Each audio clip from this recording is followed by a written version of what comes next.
আমার চ্যানেলে তোমাদের সকলকে স্বাগত। আজ আমরা ক্লাস 4-এর রায়ান মার্টিনের প্রশ্নবিচিত্রা থেকে অঙ্কের তৃতীয় পর্যায়ক্রমিক মূল্যায়নের 13 নম্বর স্কুল সলভ করব।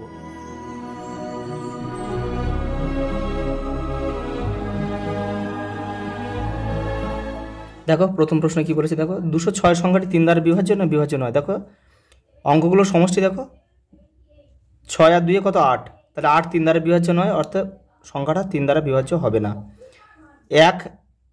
একটি মৌলিক ও যৌগিক কোনোটিই নয়। দেখো 7 ও 11 যমজ মৌলিক সংখ্যা নয়, যমজ মৌলিক সংখ্যা নয়। কারণ কি, যমজ মৌলিক সংখ্যার পার্থক্য কিন্তু 2 হয়। দেখো বাহুভেদে ত্রিভুজকে কয় ভাগে ভাগ করা যায়? দেখো 3 ভাগে। সরল অঙ্কের নিয়মে দেখো ভাগের কাজ কিন্তু আগে করতে হয় যদি ব্র্যাকেট না থাকে। পরের প্রশ্ন দেখো, যৌগিক সংখ্যার কমপক্ষে উৎপাদকের সংখ্যা 3টি। 5 ও 10 দ্বারা বিভাজ্য সংখ্যার এককের ঘরে অঙ্ক 0 হতেই হবে। দেখো সমবাহু ত্রিভুজের 3টে বাহু কি হয়? সমান হবে। একটি লুডোর ছক্কা ঘনক আকৃতি জ্যামিতিক চিত্র। দেখো ফাঁকা ঘরের সঠিক চিহ্ন বসাও। দেখো 1 2 3 4 5 6, আচ্ছা এটা 6টা বাহু রয়েছে, 1 2 3 4 5টা বাহু রয়েছে, এটা 4টে বাহু, তাহলে এটা হবে 3টে বাহু। একটা করে বাহু কমে গেছে পরেরটাতে। দেখো 3এটা দেখো, 3এটা কি দিয়েছে? দেখো বলেছে এই যে জিজ্ঞাসা চিহ্ন জায়গায় এই ঘরটা কত হবে।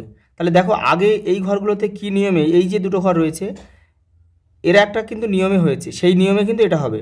দেখো কি হয়েছে, দেখো 6 আর 9কে গুণ, 6 আর 9 6 কত? 6 54, আর এখানে 7 দিয়ে 14, তাহলে 54 থেকে 14 বাদ দাও, তাহলে এই দুটোকে গুণ করতে হবে, গুণ করে দুটো বিয়োগ করে কিন্তু আসবে। তাহলে এটা গুণ করো। দেখো 8 আর 8 72, 72 থেকে 3 6 18, তাহলে 72 থেকে 18 বাদ দাও, হবে কত? 54। তাহলে দেখো এটা কি হবে? 12 আর 5 5 12 60, আর এদিকে কত? 7 7 49, তাহলে 49, তাহলে বিয়োগ করলে কত? 11, তাহলে এই ঘরে হবে 11। পরেরটা দেখো সরল করো। এই যে দেখো সরলটা এখানে করে দিয়েছি, সাদা সূত্র। দেখো বিষমবাহু ত্রিভুজ কাকে বলে? যে ত্রিভুজের 3টি বাহুর দৈর্ঘ্য অসমান তাকে বিষমবাহু ত্রিভুজ বলে। এই যে মৌলিক উৎপাদকে বিশ্লেষণ করে গুণ কর। দেখো না 44 আর 15, এই যে দেখো ঠিক এভাবে করবে, 660 উত্তর। পরেরটা দেখো 8 ও 9 কি পরস্পর মৌলিক সংখ্যা? হ্যাঁ, কারণ কি এদের সাধারণ উৎপাদক কিন্তু 1। দেখো 1 থেকে 20 পর্যন্ত মৌলিক সংখ্যাগুলির যোগফল নির্ণয় করো। এই যে পাশে করে দিয়েছি দেখো 77। প্রথমে মৌলিক সংখ্যাগুলি লিখে নেবে, নিয়ে যোগ করে দেবে। ভাগ করে ভাজ্য, ভাজক, ভাগফল ও ভাগশেষ নির্ণয় করো। এটা তোমরা নিজেরা করবে। দেখো পরেরটা দেখো মৌলিক উৎপাদকে বিশ্লেষণ করো। 48, এই দেখে নাও। আচ্ছা ভাগটাও দেখে নাও, এই যে ভাজ্য, ভাজক, ভাগফল, ভাগশেষ, আর এই যে এটা দেখে নাও বর্গের যেটা দেখে নাও 48, এইভাবে কিন্তু করবে। দেখো পরেরটা দেখো ইংরেজি লেটারকে সংখ্যায় লেখো। দেখো দল দেখে নাও, এই যে দেখো। আচ্ছা ডি ইংরেজি বর্ণমালার কত নম্বর লেটার? 4, সেজন্য 4 লিখব। ও কত নম্বর লেটার? 15 নম্বর লেটার। আর এল 12 নম্বর, এল 12 নম্বর। ব্যাস এটাই উত্তর।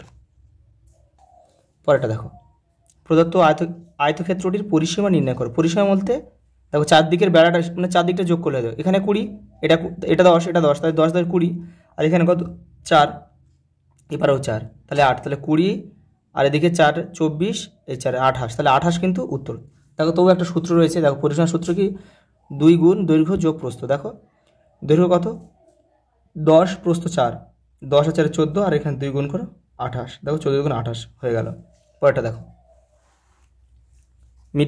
মিঠুদের বাড়ির বাগানে মিঠু ও মিঠুর বোন দুজনে 4টি করে চারা গাছ লাগিয়েছে। মিঠু আরও 5টি চারা গাছ লাগালো, 3টি চারা গাছ মরে গেল। এখন বাগানে কটি চারা গাছ বেঁচে রইল? গণিতের ভাষায় প্রকাশ করে এটা লিখে করতে হবে। তোমরা এটা লিখে করবে, আমি একসঙ্গে করে দিয়েছি। এই দুজন দেখো প্রথমে দুজনে 4টি করে, মানে 4 2 8, এই দেখো 4 2 8, আর এই যে পরে ফের মিঠু 5টা লাগিয়েছে, দেখো এই 5, আর পরে আবার 3টা মারা গেছে, এই যে 10টি উত্তর। পরেরটা দেখো প্রদত্ত চিত্র দেখে মুকেশের জমির পরিসীমা নির্ণয়। পরিসীমা মানে চারদিকের বেড়া, কিন্তু ভালো করে দেখে নাও। এটা হচ্ছে 30, তাহলে এই পাটটা দেখো, এটা 10, এটা 8, তাহলে 10 আর 8 18, আর এইটুকুনি তাহলে 12। 30 থেকে বাদ দাও, 18, 12 হয়ে গেল। এইটা 6, এই পার্ট এইখান থেকে এটা 6 মানে এটাও 6, এটা কিন্তু আমাদের করে নিতে হবে। এটা 18 মানে এটাও কিন্তু 18, লিখে নিতে হবে, নিয়ে সবগুলো যোগ করতে হবে। সবগুলো যোগ করলে কত হয় দেখো, 108। পরেরটা দেখো, গল্প লেখো ও কষে দেখাও। এটা তোমরা নিজেরা করবে, গল্পটা তোমরা লিখবে, আমি করে দিচ্ছি। দেখো দেখো, একটা বইয়ের দাম কত টাকা, 50 টাকা। 4টে বইয়ের দাম কত, সিম্পল, 4 50 200, 200 টাকা। দেখো পরেরটা দেখো, মালদার এক আমবাগানে 575টি আম গাছ আছে। প্রতি সারিতে সমান সংখ্যক আম গাছ আছে। মোট সারির সংখ্যা 25 হলে প্রতি সারিতে কতগুলো আম গাছ আছে? দেখো জাস্ট শুধু ভাগ করলেই হয়ে যাবে। দেখো আবার বলেছে মৌলিক উৎপাদক বিশ্লেষণের সমাধান করো। এই যে এখানে করে দিয়েছে, দেখো এই যে উত্তর কত, উত্তর 23টি। আর এটা দেখো সরল করো। হ্যাঁ, প্রথমে দেখো প্রথম বন্ধনীর কাজ করবে, তাহলে দেখো 8 যোগ 1 কত হয়, 9। তাহলে 9 থেকে তুমি এটা কী করবে, এবার দ্বিতীয় বন্ধনীর কাজ করতে হবে। তাহলে এখানে 72 রয়েছে, তাহলে 8 লম 72, তাহলে কত 8 আর বিয়োগ 8, তাহলে 8 বিয়োগ 8 কত হয়, 0। এই 0 উত্তর।